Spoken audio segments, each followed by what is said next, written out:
Bayangkan jika kebahagiaan keluarga kita tergantung pada sebuah perjanjian gelap. Apa yang akan kita lakukan? Ini bukan tentang uang semata, tapi tentang waktu. Waktu hidup yang dijual untuk kekayaan yang tampak begitu menggoda. Budi, seorang pria sederhana, memilih jalan berbahaya demi kebahagiaan keluarganya.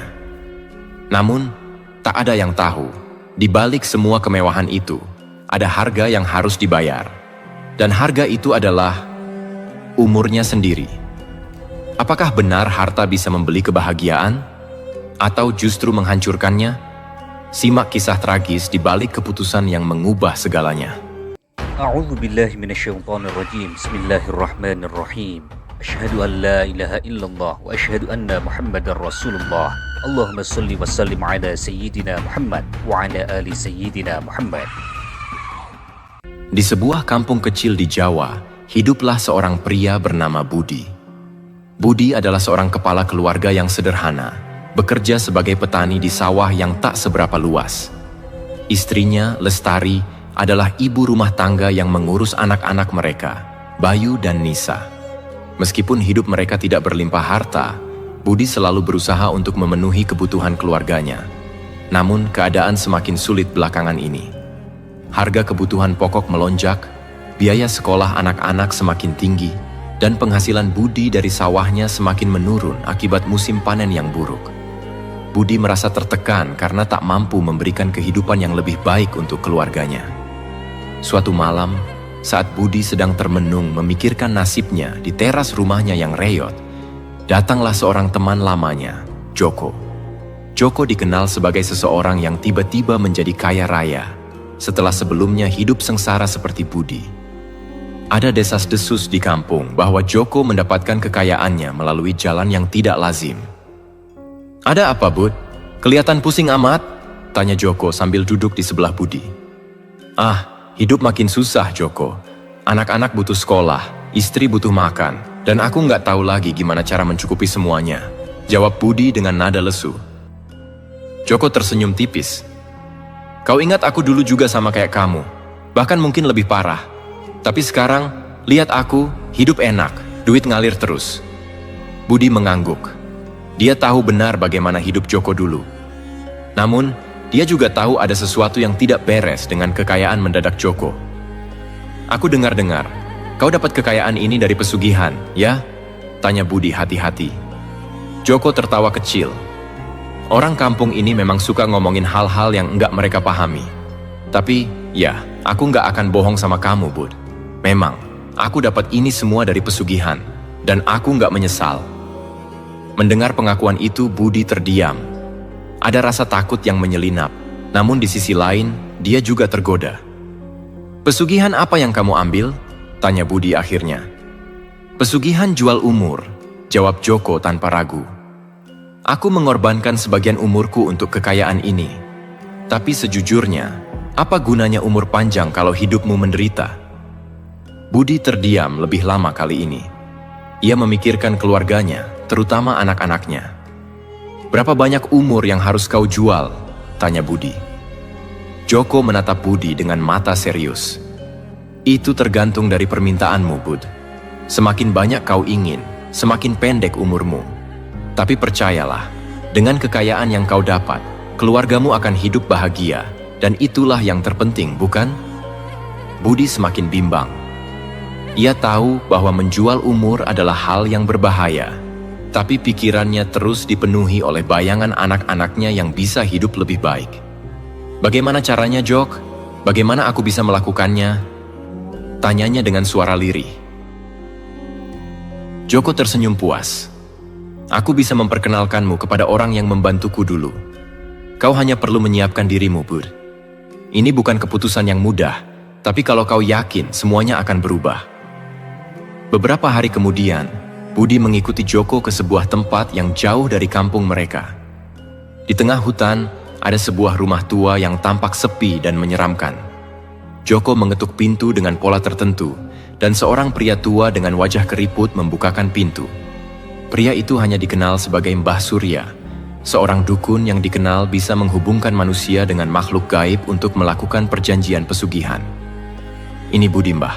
Dia ingin seperti aku," ingin hidup lebih baik untuk keluarganya, kata Joko memperkenalkan Budi. Mbah Surya mengangguk pelan, lalu mempersilahkan mereka masuk.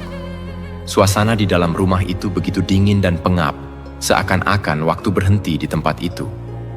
Di tengah ruangan, terdapat meja kayu besar dengan berbagai benda aneh yang tak Budi kenal. Kau yakin ingin melakukannya, nak? Tanya Mbah Surya dengan suara serak. Pesugihan jual umur bukanlah hal main-main. Kau bisa mendapatkan kekayaan yang luar biasa, tapi kau juga akan kehilangan sebagian umurmu.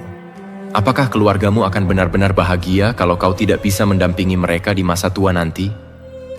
Pertanyaan itu menghantam hati Budi. Namun bayangan kehidupan keluarganya yang lebih baik terlalu kuat untuk diabaikan. Aku yakin, Mbah. Aku ingin keluargaku bahagia, meskipun harus mengorbankan umurku. Mbah Surya mengangguk pelan. Baiklah, kalau begitu, kita mulai ritualnya malam ini juga. Ritual itu berlangsung di tengah malam, di bawah bulan purnama. Budi diminta duduk di tengah lingkaran yang dibuat dari tanah liat, dan di sekelilingnya terdapat lilin-lilin hitam yang menyala. Mbah Surya mulai merapal mantra dalam bahasa Jawa kuno, memanggil makhluk gaib yang akan menjadi perantara perjanjian ini. Tak lama kemudian, suasana di sekitarnya berubah. Angin dingin berhembus kencang, dan tiba-tiba muncul sosok bayangan hitam besar di hadapan Budi. Bayangan itu tidak berbentuk jelas, hanya mata merah menyala yang menatap langsung ke arah Budi. Berapa umur yang ingin kau jual, Budi? Tanya suara itu dalam bahasa yang aneh. Namun entah bagaimana Budi mengerti artinya. Budi gemetar. Aku ingin cukup umur untuk melihat anak-anakku bahagia. Aku ingin keluargaku hidup sejahtera. Bayangan itu tertawa kecil. Keinginanmu sederhana, tapi harganya mahal. Kau akan kehilangan 20 tahun dari umurmu, tapi kau akan mendapatkan kekayaan yang cukup untuk membuat keluargamu hidup dalam kemewahan. Apakah kau siap?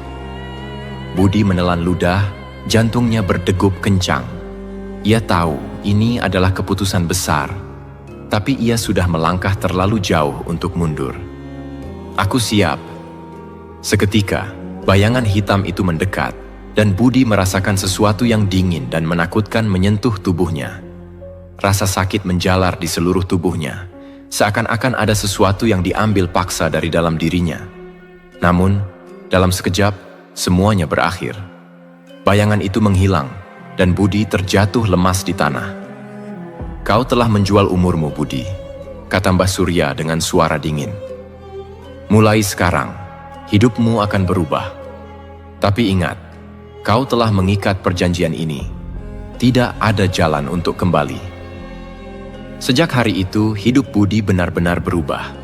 Dalam waktu singkat, sawahnya yang dulu tandus berubah menjadi ladang subur yang menghasilkan panen melimpah. Ia mulai membeli tanah-tanah di sekitarnya, dan usahanya semakin berkembang. Uang mengalir deras dan keluarganya pun hidup dalam kemewahan. Istrinya, Lestari, tidak lagi perlu khawatir tentang biaya sekolah anak-anak mereka. Bayu dan Nisa bisa menikmati pendidikan terbaik, bahkan mereka bisa berlibur ke luar negeri, sesuatu yang dulu hanya bisa mereka impikan. Namun, meskipun hidup mereka tampak sempurna di luar, ada sesuatu yang berubah dalam diri Budi. Tubuhnya semakin lemah dari hari ke hari. Ia sering merasa lelah, dan rambutnya mulai memutih lebih cepat daripada orang seusianya. Dokter mengatakan bahwa Budi mengalami penuaan dini, namun tidak ada penjelasan medis yang bisa menjelaskan kenapa hal itu terjadi. Lestari mulai merasa khawatir. Kamu kenapa, Mas? Kok sering sakit-sakitan begini? Kamu harus lebih jaga kesehatan, jangan terlalu memaksakan kerja. Budi hanya tersenyum tipis. Ia tidak pernah menceritakan kepada Lestari tentang perjanjian yang ia buat. Ia tahu bahwa ini adalah harga yang harus ia bayar untuk kebahagiaan keluarganya. Namun, semakin lama, kondisinya semakin memburuk. Hingga pada suatu malam, ketika ia terbaring di tempat tidur, napasnya mulai tersengal-sengal. Lestari yang berada di sampingnya menangis melihat kondisi suaminya yang semakin memburuk. Maafkan aku, Tari, bisik Budi dengan suara lemah. Aku melakukan ini semua demi kamu, demi anak-anak. Aku sudah menjual umurku." Lestari terkejut mendengar pengakuan itu. Ia menangis semakin keras, menggenggam tangan suaminya yang semakin dingin. "Mas, kenapa kamu tidak cerita? Kenapa kamu mengambil jalan ini? Kami bisa hidup apa adanya, asal kita tetap bersama." Namun, semua sudah terlambat. Budi tersenyum lemah, menatap wajah istrinya dengan penuh penyesalan. "Aku hanya ingin kalian bahagia. Aku tidak tahan melihat kalian menderita," ucapnya dengan suara yang semakin pelan. Nafasnya tersengal-sengal, tubuhnya lemah, seakan-akan setiap detik yang berlalu, waktu hidupnya semakin terkikis. Lestari tak kuasa menahan tangis. "Mas, aku nggak butuh harta kalau kamu harus pergi lebih cepat. Aku hanya butuh kamu, Mas. Aku cuma mau kita hidup sederhana, tapi bersama-sama sampai tua." Budi menatap Lestari untuk terakhir kalinya. Matanya yang dulu penuh semangat kini terlihat kosong dan lelah. Maafkan aku. Dan tepat di saat itu, napas terakhir Budi terhembus. Lestari menangis histeris, memeluk tubuh suaminya yang kini dingin tak bernyawa. Seluruh dunia seakan runtuh bagi Lestari. Dia tidak peduli lagi dengan rumah besar mereka, harta melimpah, atau apapun yang telah mereka dapatkan. Baginya, Budi adalah pusat dari kebahagiaan sejati mereka, dan sekarang dia telah pergi. Sedikit kami jelaskan tentang pesugihan jual umur. Pesugihan jual umur adalah salah satu bentuk ritual mistis yang dipercaya bisa memberikan kekayaan secara instan, tetapi dengan syarat pengorbanan yang sangat berat, yaitu dengan menjual sebagian umur. Dalam tradisi mistis ini, seseorang menukar sisa hidupnya demi memperoleh kekayaan melimpah dalam waktu yang cepat. Orang yang ingin melakukan pesugihan biasanya akan mencari seorang dukun atau paranormal yang memiliki kemampuan melakukan perjanjian dengan makhluk halus, seperti jin atau iblis. Dukun ini berperan sebagai perantara antara manusia dan dunia gaib. Setelah menemukan dukun, ritual dilakukan pada waktu dan tempat tertentu, yang biasanya terpencil dan dianggap angker. Dukun akan memanggil makhluk gaib yang memiliki kekuatan untuk memberikan kekayaan. Pada saat ritual, pemohon, orang yang ingin pesugihan, akan mengajukan permintaannya. Dalam hal ini, kekayaan dan makhluk gaib tersebut akan menentukan harga yang harus dibayar. Syarat utama dalam pesugihan jual umur adalah menukar sebagian umur si pemohon dengan kekayaan. Makhluk gaib tersebut akan mengambil sisa umur orang yang melakukan pesugihan, sehingga hidupnya menjadi lebih singkat. Misalnya, jika seseorang seharusnya hidup sampai usia 70 tahun, dengan pesugihan ini, dia mungkin hanya hidup sampai usia 40 atau 50 tahun saja. Umur yang dikorbankan ini tidak bisa diprediksi secara pasti, tetapi biasanya diberikan rentang waktu tertentu, seperti 5 atau 10 tahun, di mana selama rentang waktu tersebut, kekayaan akan mengalir dengan mudah. Setelah rentang waktu tersebut habis, si pemohon akan mengalami kematian mendadak, atau mulai merasakan gejala penyakit misterius yang tidak bisa disembuhkan. Kekayaan instan. Setelah perjanjian dilakukan, orang yang melakukan pesugihan akan segera mengalami lonjakan kekayaan yang tiba-tiba. Harta datang dari berbagai sumber, bisa berupa bisnis yang sukses, penemuan harta karun, atau bahkan keberuntungan luar biasa. Sebagai gantinya, umur orang tersebut menjadi singkat. Ketika waktunya habis, dia akan meninggal dengan cara yang tidak biasa, seperti sakit parah tanpa sebab yang jelas, kecelakaan misterius, atau kematian mendadak. Dalam beberapa versi kepercayaan, setelah kematian, arwah orang yang melakukan pesugihan tidak akan bisa tenang. Arwahnya mungkin akan gentayangan karena masih terikat dengan perjanjian yang dibuat dengan makhluk gaib. Menjelang habisnya umur yang dijual, biasanya orang tersebut akan mengalami tanda-tanda aneh. Dia sering bermimpi buruk, terutama tentang kematian, atau bertemu dengan makhluk halus yang datang menagih perjanjian. Secara fisik, orang tersebut mulai kehilangan energi secara drastis. Tubuhnya lemah, dan dia terlihat lebih tua dari seharusnya. Keluarga atau orang dekat mungkin mengalami fenomena gaib, seperti suara-suara aneh, bisikan, atau penampakan di sekitar rumah. Tidak mudah untuk membatalkan perjanjian pesugihan ini. Dalam beberapa kepercayaan, Satu-satunya cara untuk membatalkannya adalah dengan melakukan ritual pemutusan, biasanya melalui bantuan dukun yang sangat kuat. Namun, membatalkan perjanjian ini seringkali memerlukan pengorbanan lain yang lebih besar, seperti mengembalikan seluruh kekayaan yang telah diperoleh, atau bahkan menyerahkan sesuatu yang lebih berharga, seperti cinta, kenangan, atau anggota keluarga. Pesugihan jenis ini penuh dengan risiko, dan konsekuensinya dianggap lebih berat daripada pesugihan lainnya karena melibatkan nyawa dan arwah yang tak bisa tenang. Kembali lagi ke kisah Budi. Selanjutnya, pemakaman Budi berlangsung dengan penuh duka. Seluruh warga kampung hadir untuk memberi penghormatan terakhir, namun hanya sedikit yang tahu apa yang sebenarnya terjadi. Banyak yang mengira Budi meninggal karena sakit yang tak tertahankan. Lestari tetap bungkam tentang perjanjian gelap yang dibuat suaminya. Hanya dia, Joko, dan Mbah Surya yang tahu apa yang sebenarnya terjadi. Setelah kepergian Budi, kehidupan Lestari dan anak-anaknya berubah drastis. Meskipun harta mereka masih melimpah, Lestari merasa bahwa tidak ada kebahagiaan yang tersisa. Setiap sudut rumah besar mereka terasa hampa tanpa kehadiran Budi. Anak-anak mereka, Bayu dan Nisa, juga merasakan kehilangan yang mendalam. Mereka kehilangan figur ayah yang selalu ada untuk mereka. Namun, sesuatu yang lebih aneh mulai terjadi beberapa minggu setelah kematian Budi. Pada awalnya, hanya berupa bisikan halus di malam hari yang terdengar di rumah. Bisikan itu selalu menyebutkan nama Budi. Lestari yang mendengarnya merasa merinding, tapi mencoba mengabaikannya, berpikir itu hanya imajinasinya semata. Tapi bisikan itu semakin sering muncul. Tak hanya itu, Bayu dan Nisa mulai bermimpi tentang ayah mereka. Dalam mimpi itu, Budi selalu terlihat lelah dengan wajah yang penuh kesedihan. Dia terus-menerus meminta maaf kepada mereka, seolah ada sesuatu yang belum selesai. Suatu malam, Lestari mendengar suara langkah kaki berat di lorong rumah, menuju kamar tidur mereka. Ketika dia bangun untuk memeriksa, tak ada siapa-siapa. Namun bau khas Budi, bau keringat dan tanah dari sawah tercium jelas. Hatinya berdegup kencang. Apakah Budi kembali? Keesokan paginya, Lestari memutuskan untuk menemui Joko. Dia ingin tahu apakah perjanjian yang dibuat Budi memiliki dampak lain yang belum diketahuinya. Joko, tolong jelaskan padaku, apa yang sebenarnya terjadi setelah Budi menjual umurnya? Apakah ada sesuatu yang bisa aku lakukan untuk menghentikan ini? Tanyanya dengan wajah penuh kekhawatiran. Joko menatap Lestari dengan raut wajah serius.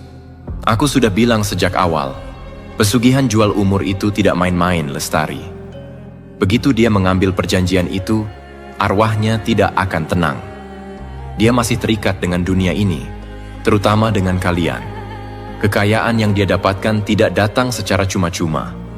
Sekarang dia mungkin masih berusaha menjaga kalian. Lestari merasa ketakutan mendengar penjelasan itu. Jadi, apa yang harus aku lakukan? Aku tidak mau anak-anakku terus dihantui seperti ini.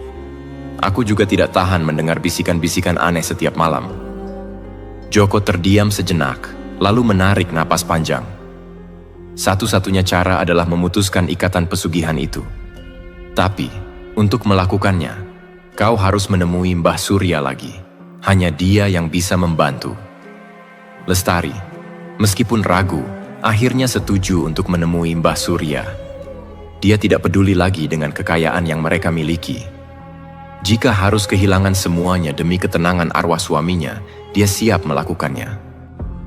Di tengah malam yang dingin, Lestari kembali ke rumah Mbah Surya, kali ini tanpa Joko. Dia tidak ingin lagi bergantung pada orang lain. Di hadapan rumah tua itu, Lestari merasa ada aura yang menakutkan, tapi dia tahu ini adalah satu-satunya cara. Mbah, aku ingin memutuskan perjanjian yang suamiku buat. Aku ingin arwahnya tenang, dan aku rela kehilangan semua kekayaan ini. Ucap Lestari tegas begitu Mbah Surya muncul di pintu. Mbah Surya menatap Lestari lama, seolah mempertimbangkan permintaannya. Kau tahu perjanjian ini tidak mudah diputus, nak. Suamimu sudah menyerahkan sebagian umurnya, dan harta itu adalah bagian dari kesepakatan yang tidak bisa ditarik begitu saja. Tapi jika kau benar-benar mau, ada satu cara. Lestari mengangguk mantap. Aku siap melakukan apapun.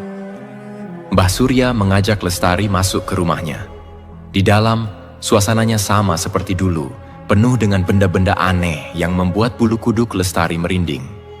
Untuk memutuskan perjanjian ini, kau harus mengembalikan seluruh kekayaan yang kau terima dari pesugihan ini.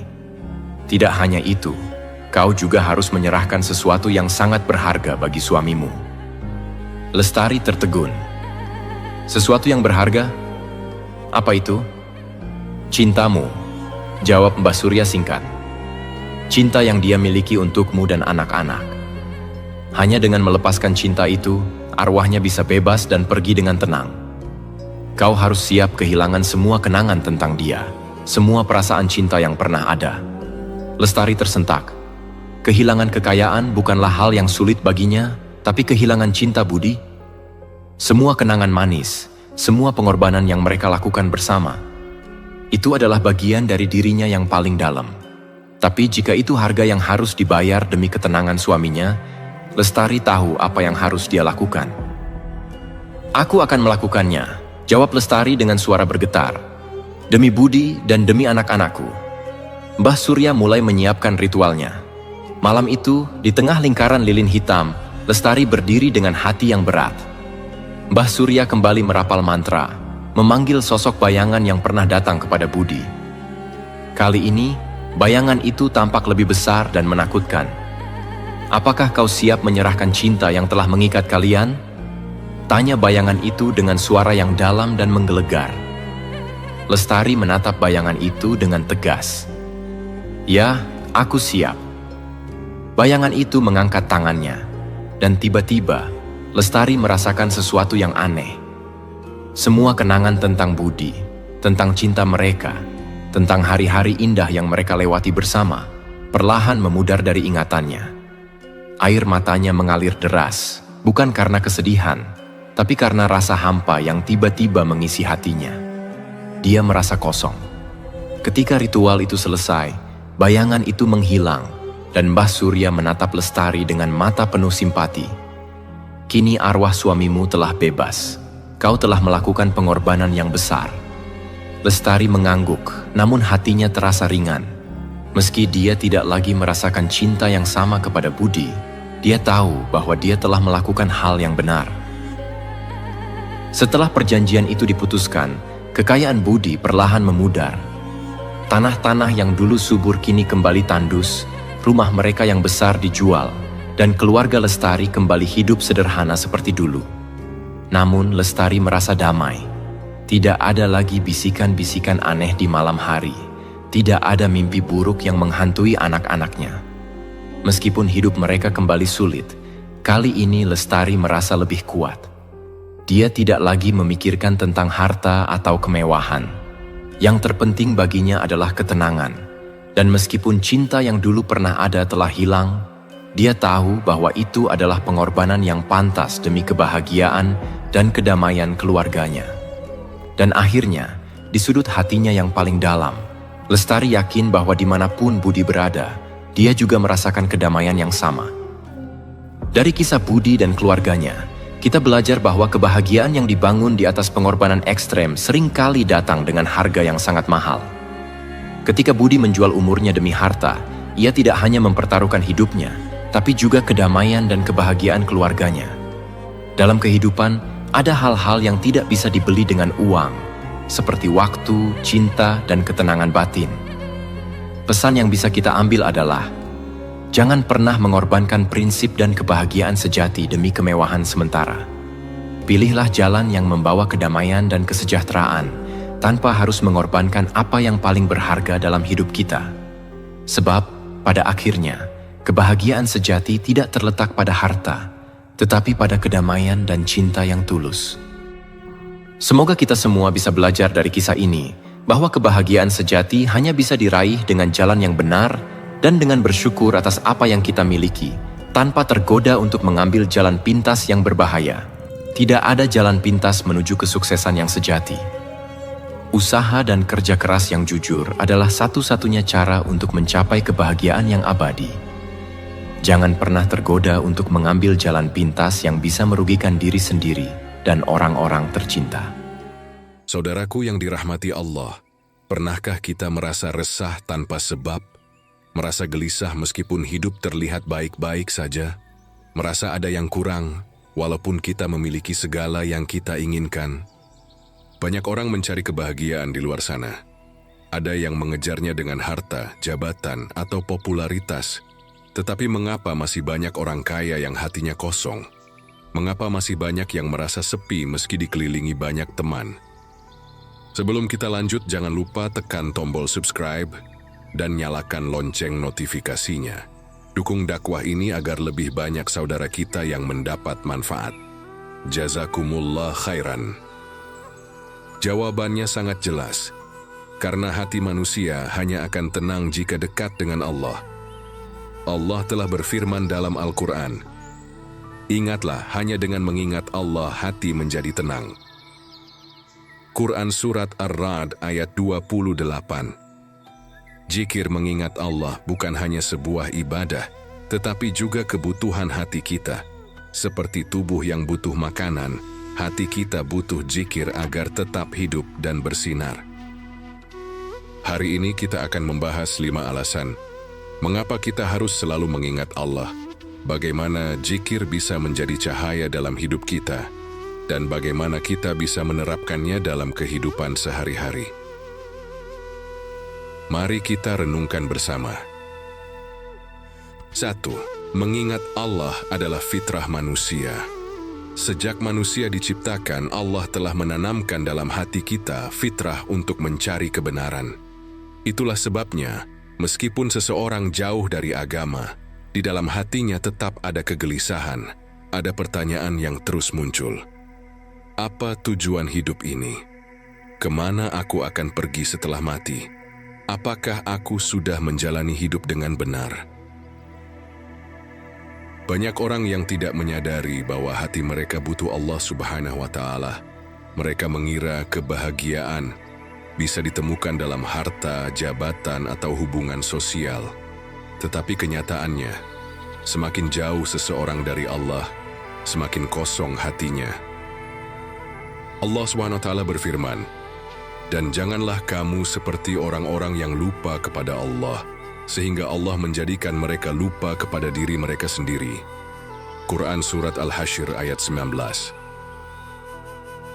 Ayat ini mengajarkan kita bahwa ketika kita lupa kepada Allah, kita akan kehilangan jati diri kita. Kita akan hidup tanpa arah, tanpa tujuan yang jelas, dan akhirnya terjebak dalam kecemasan dan kegelisahan yang tiada henti. Sebaliknya, ketika kita selalu mengingat Allah, kita akan merasa tenang, bersyukur, dan hidup kita akan lebih bermakna. Hati yang selalu berzikir adalah hati yang penuh cahaya dan ketenangan. Maka jika kita merasa ada yang kurang dalam hidup ini, jangan cari jawabannya di dunia. Carilah di dalam hubungan kita dengan Allah. Bisa jadi kita kurang berzikir. 2. Zikir adalah sumber kekuatan dalam ujian. Hidup ini penuh dengan ujian. Tidak ada satupun manusia di dunia ini yang tidak diuji oleh Allah. Ada yang diuji dengan kehilangan orang yang dicintai. Ada yang diuji dengan sakit yang berat. Ada yang diuji dengan masalah ekonomi dan kesulitan hidup. Ada yang diuji dengan kegagalan dan kekecewaan. Saat menghadapi ujian, kita sering merasa lemah dan tidak berdaya. Kita bertanya-tanya, mengapa ini terjadi padaku? Tetapi, tahukah kita bahwa setiap ujian adalah tanda kasih sayang Allah Subhanahu wa Ta'ala? Allah Subhanahu wa Ta'ala berfirman dalam Al-Quran, "Sesungguhnya bersama kesulitan ada kemudahan." Quran Surat Al-Insyirah ayat 6. Setiap kesulitan yang kita hadapi sudah Allah siapkan solusinya. Tetapi seringkali kita tidak bisa melihat jalan keluar, karena hati kita dipenuhi kegelisahan. Lalu bagaimana cara menghadapi ujian hidup? Jawabannya adalah dengan menguatkan hati melalui zikir. Hasbunallahu wa ni'mal wakil. Cukuplah Allah sebagai penolong kami dan Dia adalah sebaik-baik pelindung. La haula wa la quwwata illa billah. Tiada daya dan kekuatan kecuali dengan pertolongan Allah. Apa yang kita rasakan? Ada ketenangan, ada rasa pasrah, dan ada keyakinan bahwa Allah selalu bersama kita. Orang yang selalu berzikir tidak mudah putus asa. Dia tahu bahwa Allah tidak akan pernah meninggalkannya. Dia tahu bahwa setelah kesulitan akan ada kemudahan. Ujian akan tetap datang, tetapi hati yang selalu berzikir akan lebih kuat dalam menghadapinya. 3. Zikir menghapus dosa dan mengangkat derajat. Kita semua adalah manusia yang penuh dosa. Tidak ada seorang pun yang sempurna. Setiap hari, kita mungkin berbuat salah, baik dengan lisan, perbuatan, atau bahkan dalam hati kita. Kadang kita sadar telah melakukan dosa, kadang kita tidak sadar. Tetapi yang pasti kita semua butuh pengampunan dari Allah Subhanahu wa Ta'ala. Allah adalah Maha Pengampun. Dia tidak hanya mengampuni dosa-dosa kita, tetapi juga memberikan kita cara yang sangat mudah untuk menghapusnya, dengan berzikir. Rasulullah Shallallahu Alaihi Wasallam bersabda, barang siapa mengucapkan Subhanallah wa bihamdi sebanyak 100 kali dalam sehari, maka dosa-dosanya akan diampuni, meskipun sebanyak buih di lautan. Hadis riwayat Bukhari dan Muslim.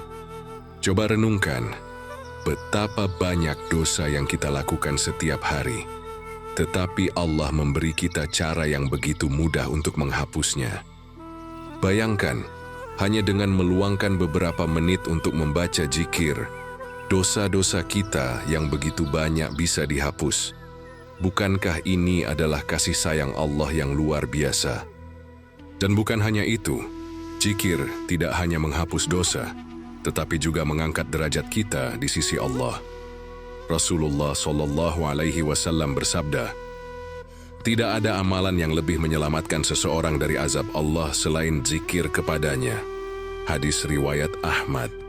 Artinya, semakin banyak kita berzikir, semakin tinggi kedudukan kita di hadapan Allah. Jadi, mengapa kita harus menyia-nyiakan kesempatan ini? Mulailah dari sekarang. Jangan biarkan satu hari pun berlalu tanpa berzikir. Setiap kali kita ingat, ucapkan Subhanallah wa bihamdi 100 kali sehari untuk menghapus dosa. Astaghfirullah untuk meminta ampunan. La ilaha illallah untuk memperkuat iman. Alhamdulillah untuk mensyukuri nikmat. Jangan biarkan hati kita kosong dari zikir, karena hati yang kosong dari zikir adalah hati yang mati. 4. Zikir melindungi dari gangguan setan dan kejahatan.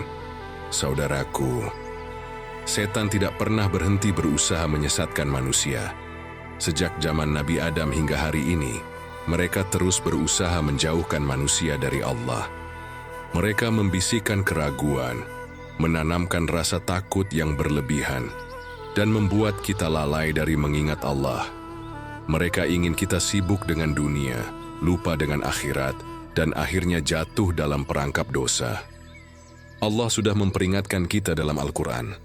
Sesungguhnya setan itu adalah musuh yang nyata bagi kalian, maka jadikanlah dia sebagai musuh.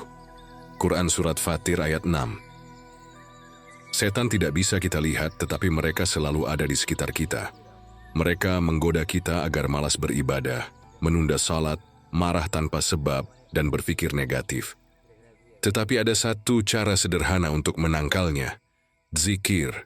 Rasulullah Shallallahu Alaihi Wasallam bersabda, sesungguhnya setan lari terbirit-birit dari rumah yang di dalamnya disebut nama Allah. Hadis riwayat Muslim. Artinya, setiap kali kita berzikir, setan akan menjauh dari kita. Ada beberapa zikir perlindungan yang diajarkan oleh Rasulullah Shallallahu Alaihi Wasallam yang sangat ampuh untuk menjaga diri kita dari gangguan setan dan kejahatan. Zikir pagi dan petang, ini adalah tameng pelindung bagi kita. Dengan membaca zikir pagi dan petang, kita memohon perlindungan kepada Allah dari segala keburukan yang bisa menimpa kita sepanjang hari. membaca ayat kursi sebelum tidur. Rasulullah Shallallahu Alaihi